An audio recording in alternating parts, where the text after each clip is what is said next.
जिंदगी की यही रीत है, हार के बाद ही जीत है। थोड़े आंसू हैं, थोड़ी हंसी, आज गम है तो कल है खुशी।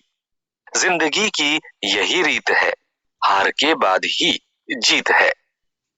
दोस्तों, जिंदगी में कितने ही ऐसे मौके आते हैं जब हमारे पास खुश होने की वजह होती है, लेकिन इसके ऑपोजिट ऐसा भी होता है जब हमारे पास खुश होने की कोई वजह नहीं होती है।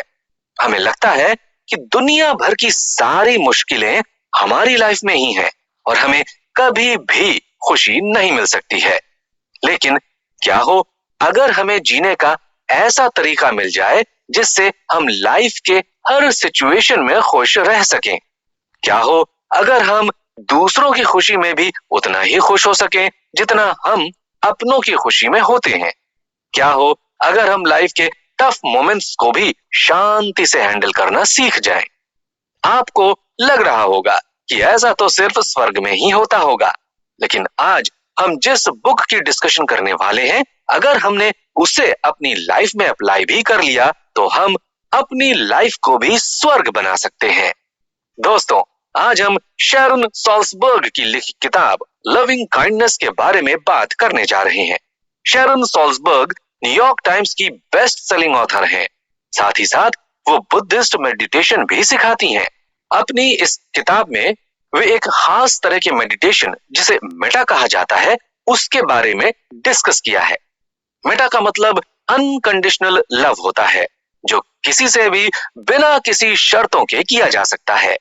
आज के जमाने में ये बात सुनने में तो अच्छी लगती है, लेकिन हम इसे प्रैक्टिकली अप्लाई करना भी सीखेंगे। साथ ही साथ इस बुक की डिस्कशन के दौरान हम दूसरों की तकलीफों को समझकर, सीखकर ये जानेंगे कि हम सभी कनेक्टेड हैं और दूसरों की खुशी में खुश होकर भी हम रियल हैप्पीनेस को अचीव कर सकते हैं। अक्सर हम सोचते हैं कि हमारे साथ सब अच्छा ही होना चाहिए और लाइफ में कुछ बुरा नहीं होना चाहिए, लेकिन ये दोनों ही एक सिक्के के दो पहलू हैं और दोनों से ही हमें अटैचमेंट नहीं रखना चाहिए। इस बुक की मदद से हम समझेंगे कि कैसे हम दोनों ही सिचुएशन को एक्सेप्ट करके लाइफ को एंजॉय कर सकते हैं।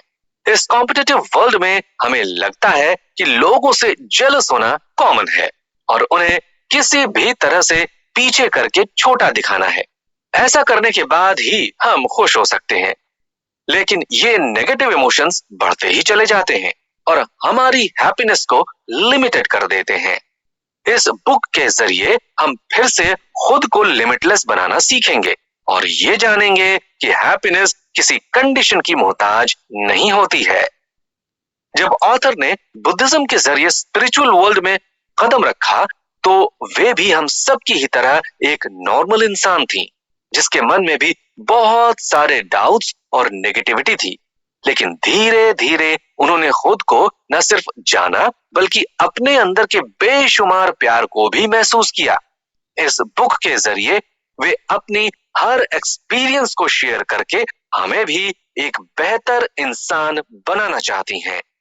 तो चलिए हम उस जर्नी की तरफ चलते हैं जो हमारे सारे पुराने परसेप्शंस को तोड़कर रख देगी और हमें लाइफ को जीने का नया तरीका देगी। और वो जो लाल वाला बटन है उस पे भूकंप लेके आओ या फिर भूचाल, मुझे नहीं पता, बस क्लिक हो जाना चाहिए।